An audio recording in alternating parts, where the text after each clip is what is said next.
now it's time to present Ricardo Méndez, who is an interesting developer who drives project related to data, to user interaction. He's a big fan of open source software, a big fan of functional programming and functional technologies to work with data.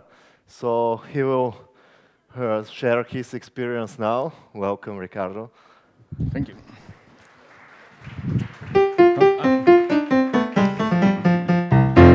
Okay, so I got music. Hi, everyone. Thanks for being here. And if you're watching on the stream, well, you're probably my wife, so hi, honey. So, as he said, my name is Ricardo Méndez. I run Numergent. I'm a software engineer by training. And what I do is that I basically work with data-oriented projects at media agencies, healthcare companies, financial institutions, even banks. And the way that I do this is that I put together project-specific distributed development teams. In fact, I have been running exclusively with fully distributed teams for the past 6, almost going on 7 years. And the reason why I do this is because the more specialized the project, the harder it is to find the right expertise, and I'd rather take this expertise where I find it instead of just hoping it's waiting for me around the corner. Now, what do I mean by a distributed team? I've done partially distributed teams before in the past where you have a couple offices collaborating, but in a not exactly strange case for an interactive installation, we were developing a large sensor-controlled interactive installation. My client and some of the designers and the QA people were in New York. They had some creative people in Amsterdam in the Netherlands. I had development in Hamburg, Germany. I had development in Cluj-Napoca, Romania. The client had some 3D modeling and animation people, I'm not sure where, I think in New York. I didn't have to interact a lot with them directly. And I was running everything from Bucharest, Romania. At the same time, through this process, we were producing specifications for the installations and physical locations that are being built by 2 separate teams. One of them was building a mock store and installation in New Jersey, and the other one was putting the final physical installation in Minnesota. And I mean actually locating sensors in specific positions, drilling holes in the wall, putting computers where they have to put them. So these are things that once you send the details out, it's relatively hard to be able to go back and change your mind, which brings us to the first point with dealing with distributed teams, which is that coordination has a cost. Yes, this is true of local teams as well. But when you have teams that are working across 6 different time zones and potentially answering to different people who have different priorities, you're going to very quickly find out that you have a matrix organization that doesn't involve even a single company. So the coordination cost will go significantly up. This means that if you happen to have any sort of question about the project or about what to do next, the question that you get, the answer that you get from the question may not arrive even in the same day. So reducing the kinds of questions developers need to ask is of paramount importance. So something that I found is that developer autonomy is fundamental. Many of the things that we're going to be talking about are precisely geared towards enhancing developer autonomy. And the first thing that to keep in mind with this is what I've heard referred to as a late binding of tasks to owners. This is a term that I shamelessly stole from Fred George's Implementing Programmer Anarchy talk, which I strongly recommend to everyone. But what it means is that you shouldn't assign tasks early on. There's a temptation to assign the tasks to owners for a sprint or, God forbid, even for the project, because it gives you a good idea of what everybody is going to be doing. But this sort of good idea is fiction. Chances are some people are going to run behind the bits, some people are going to run forward, and in both situations, this is going to cause issues. For a developer who has a certain amount of tasks assigned and they're running behind, they're going to see that their work is piling up, whereas other people are making progress. This is going to stress them, and this affects their judgment. And on the other hand, if somebody is running forward and is done with their tasks, When they go back and look at what to do next, they're going to find that all tasks are assigned to other people. And then they need to ask, should I be taking this task? Is this a task assigned to a person for a particular reason?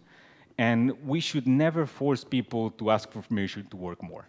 If somebody wants to take a task, they should be able to just go in and grab it. You should have people continually asking themselves, what's next?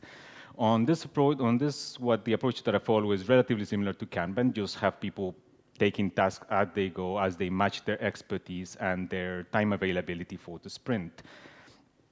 There is only one exception for this, which is that you should assign early on very specialized tasks with very specific deadlines.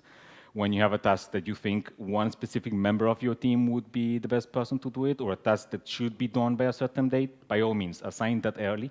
And the fact that you're actually doing this sends them a signal that it's important.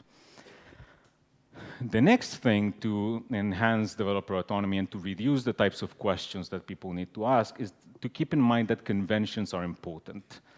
Remember that we don't want to have people having to ask questions. And one of the areas where I found that this is fundamental is coming up with a good convention for issues and tasks, particularly in severities. You need to come up with a very clear nomenclature from the start, because if somebody has to deal with misassigned or misinterpreted priorities, this will slow you down. The definition that I had was very straightforward, and I think it was very easy for everybody in the project to understand, which is, if we have to stop working on the code this week and it has to go live and we never or nobody ever touches it again, how big of an issue would this be? You'll find that when people ask themselves these questions, they very quickly notice the difference between something that is a really nice enhancement that they think would be a serious improvement to the sprint and something that's actually a critical must not miss feature. Most of these are self-explanatory, so I'm just not going to go into the slide too much, but the only one that was different to this is what we classified as a blocker. I had 3 rules for blockers, which is that by definition, a blocker is not just the most severe priority, the highest severity you can have, but it has to be fully stopping at least one person from working. The second one was that blockers can only be bugs. And the third is that the only person who gets to assign an issue as a blocker is the person being blocked. Why? Because as things move forward, as the project progresses and you start nearing your go-live date, you're going to find that somebody realizes developers are sorting tasks by severity and priority, and when they want something that they really think should go into this iteration or into this release, they assign it as a P1 blocker. And you can't allow P1 blockers become a prioritization hack. Because when this happens, your developers are going to start verifying if this thing is actually a blocker, or if it's just a critical issue, or if it's just a really urgent enhancement. And at that point, we're going to go back to the scenario where when your team is slowing down and losing speed. You have to drill down on everyone on the team that there's a difference between urgent and important, and that blockers are basically for the very rare case that is both. Emphasis on very rare. The next thing is that when you're dealing with a distributed team, it's of particular importance to write everything down. And I know Agile tends to frown on a focus on documentation, but I know writing things down takes time as well. But here's the thing, you should be doing this anyway. If you have a question and everybody's working out of the same office and you just go into Joe Bob's office to ask him a question and he answers it, well, Joe Bob knows the answer and now you know the answer, but nobody else in the team does. And if you record every answer, then you ensure that everybody in the team who might wonder the same thing is going to know as well. You shouldn't abide an oral history, Chinese whispers approach to project management. It doesn't matter if you're running the project, it doesn't matter if you're one of the stakeholders, it doesn't matter if you're just a team member. Just make sure that everyone is writing everything down. I don't really care how specific the question is. If it's worth answering, it's worth writing the answer down. If something is very specific, the answer should go on the issue or task report. If it's a general question about the project, then it should go on the wiki. And I would recommend that you only use these two places for logging your project discussions and documentation. Even if you have Slack or Mattermost or any other searchable form of chat, you don't want to have people wondering if something may have been asked on any of the other multiple channels. If you get an answer on Slack, then just grab the 3-4 lines of the chat look relevant to the answer and paste them where they belong. Because the thing is, chances are people will ask the same questions twice or more. And if you get into a habit of documenting everything as you find it out, you're only going to pay this cost once. A possible side effect of this is that your team may talk less and write more. This is not a bug, it's a feature. You're going to end up with documentation that actually matters, because the most relevant documentation is not what a code does, you can get that from the code, but why it does it. And that is the sort of thing you get out of this. Related to the documentation is that you need to cross-reference everything and increase visibility of things. What do I mean? For instance, if you're dealing with feature branches, which will eventually be merged onto develop, then tag or name the feature branches after the task code. That way, when somebody sees a merge commit, then they can see immediately where that is coming from. If by any chance the feature branch belongs to an epic and is comprised of a lot of little stories, then name the branch after the epic and tag every relevant commit with the story commit code. If you have a discussion related to implementation, maybe you're trying to figure out the rationale of why do something one way or another. And once you implement it, it looks relatively straightforward, but it might not be clear why you did it, then just paste that discussion on the relevant issue and add a link to the particular discussion on the commit log. That way, if 3 months down the road or in 3 weeks down the road, somebody's doing a git blame and wants to find why something took place, they don't need to ask anyone. They can immediately go in and look at the documentation. Something else that I found is that, particularly with distributed teams, Git flow is your friend, or something like it. If you're not familiar with the model, that's the link. It follows an approach of features branches, independent feature branches merged into developed. It is quite good at stopping developers from tripping over each other's changes. The conventions on this is that first, developers own their own feature branches. So you should never assume that they're set in stone. They get to modify, they get to amend them. Don't assume anything about someone's feature branch unless they have, well, first merged it into develop, or you have explicitly agreed it with them. Next is that you should do small independent commits. Maybe the feature that you're working on is only for 3 days, and you don't want to have a string of 4 or 5 commits merging for a single feature, but if you do small independent commits and continually push them to a remote, somebody who's waiting on something that's related to what you're working on might be able to cherry pick just one of these commits, as opposed to annoy you so that you finally merged your branch so that they can take advantage of it. I strongly recommend that you have people push their branches even when they're not done.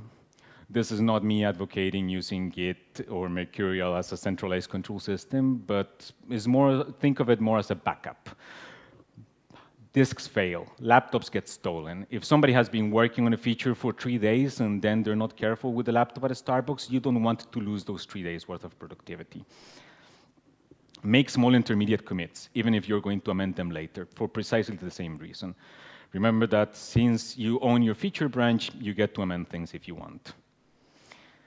Now, this might not necessarily be a popular point with those people who are fans of Scrum, but you shouldn't really try and force constructs that are meant for a team that's all in place to a distributed team. In particular, the concept of the stand-up meetings. I can tell you that when you have people working across 5 or 6 different time zones, daily all-hands meetings to catch up, however short, are going to be an issue. You're going to be unable to schedule this without breaking at least one person's flow. Instead, you need to be aware that assumptions change. If you're working, let's say, out of Bucharest, out of Hong Kong, anywhere on the East, and you have people in Los Angeles, then by the time you stop working in the day, chances are somebody else is coming online and starting to work. By the time you wake up the next Monday and start working again, these people may have gotten an answer to a question that they had that impacts the state of the application. you need to be aware of this. People need to get into a habit of touching base daily. They just need to do it asynchronously. They can do this on Slack, on Skype, IRC even, or on Jira's status updates, but they need to get into a habit of doing it regularly. Something that's very important, even if you're running a distributed team, is that you need to keep a good idea of people's availability. When can I expect somebody to be online? I never really use a system for this, like nobody was clocking in or out, but I can tell you from experience that the projects where I've had the most coordination grief were projects where I had somebody who was not working full-time on the project and whose availability tended to be sort of random. So everybody needs to agree on team member availability beforehand, and if they're going to change it, then they just need to let the team know. This is not about synchronous communication.